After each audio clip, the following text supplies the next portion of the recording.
Family mediation dot online پر سوالات کا سلسلہ جاری ہے اور نکاح نامہ سیریز کا بڑا ایک اہم سوال جس کے حوالے سے ہم بات کرنا چاہتے ہیں اپنے ایکسپرٹ محمد اشتیاق احمد راجہ صاحب کے ساتھ. اور یہ سوال جو ہے سر یہ بڑا کامن سوال ہے جو کہ ہم اکثر جو ہے عدالتوں میں بھی دیکھتے سنتے ہیں, اور وہ یہ ہے کہ جب بھائی جو ہیں وہ بہنوں کی شادی کرتے ہیں, اگر والد موجود نہیں ہیں یا اگر والد موجود بھی ہیں لیکن مالی حیثیت سے اتنے مضبوط نہیں ہیں, تو وہ کہتے ہیں کہ جی اب اس کا جو بھی وراثت ہے اس میں کسی قسم کا کوئی تعلق نہیں ہوگا کیونکہ اس کو جہیز بنا کے دیا گیا ہے. ویسے بھی ہم family mediation dot online پر جہیز کے حوالے سے بہت بات چیت کرتے ہیں اور لوگوں کو یہ سمجھاتے ہیں کہ اس کو صرف رسم کی حد تک ہونا چاہیے, لیکن اس میں کس حد تک سچائی ہے؟ کیا جو بہنوں کے اوپر فائنینشیل ہیلپ ان کی جاتی ہے ان کی پڑھائی کے اوپر, یا اگر والد کی غیر موجودگی میں یہ کام ہوتا ہے تو کیا ان کو ان کے وراثت کے حق سے محروم سمجھا جائے گا؟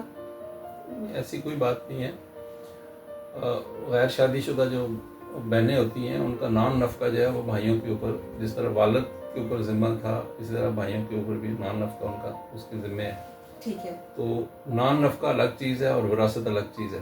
ٹھیک ہے. اب کوئی کسی کو کہے جی کہ میں نے آپ کو روٹیاں چونکہ کھلا دی ہیں, صبح شام کھانا دیتا ہوں تو آپ کو باقی کچھ نہیں ملے گا, تو یہ بہت بڑی زیادتی والی بات ہے اور یہ نامناسب بات ہے.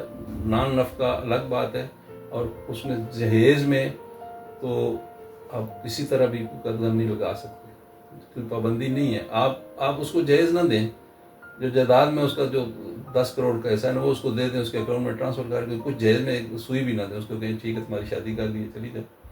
ٹھیک ہے.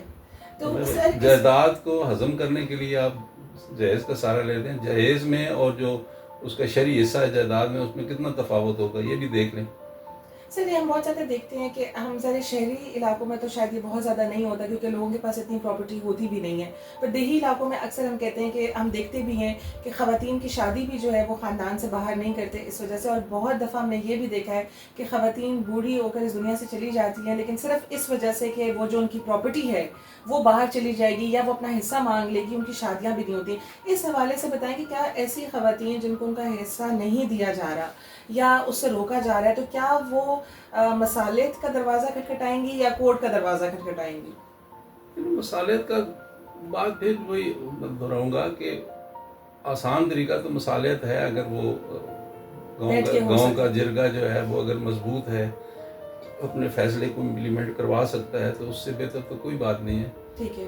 عدالت میں جائیں گے تو اب خاتون جو ہے وہ یہ مطلب سوسائٹی کا پرابلم ہے کہ وہ حصہ بھی ہے, وہ گلا بھی کر رہی ہوتی ہے مانگ, لیکن اسی خاتون کو اگر کہو نا کہ آؤ عدالت چلتے ہیں تمہارے حصہ دلواتے ہیں تو وہ کہتی ہے بھائیوں کے خلاف میں مقدمہ نہیں کروں گی, میری ناک کٹ جائے گی. ٹھیک ہے. تو وہ دونوں طرف اسی طرح ہے, اور وہ اس جو سوچ ہے اس سے وہ جو حصہ دینے والے ہیں وہ ناجائز فائدہ اٹھاتے ہیں.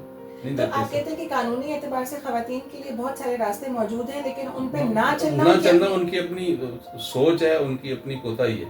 تو یہ جو ایک بہت کامنلی ہم ایک چیز دیکھتے ہیں کہ وہ کہتے ہیں کہ جو اب اس طرح کا حصہ لینے میں اتنے سال گزر جائیں گے, اتنا وقت لگ جائے گا, کیا اب ہم دیکھتے ہیں کہ ایک جو ہے نیا دور جو ہے وہ قانونی دور شروع ہو گیا, تو کیا اب عدالتیں جب ریلیف دیتی ہیں تو اس چیز کو دیکھ کر کے خاتون ہے تو کیا جلدی کوئی فیصلے اس حوالے سے ہوتے ہیں یا کوئی نئے قوانین جیسا پارٹیشن ایکٹ وغیرہ آ گئے, کیا کچھ نئے جدت اس میں آ گئی ہے؟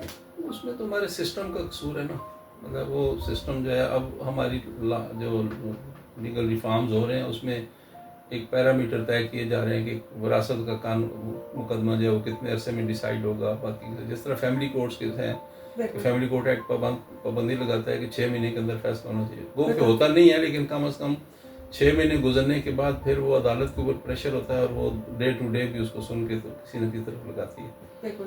باقی یہ کہنا کہ لمبا ہوگا تو اس کی میں مثال ایسے ہی دیتا ہوں کہ اگر کوئی بندہ کہے جی کہ لاہور جانا ہے لیکن فاصلہ بڑا دور ہے, بڑا ٹائم لگے گا, تو وہ گھر بیٹھا رہے تو چلے گا, پیدل بھی چلے گا تو 2 دن میں روات تو پہنچ ہی جائے گا.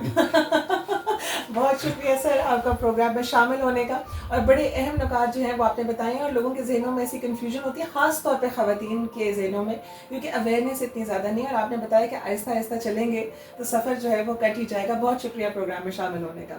Thank you very much.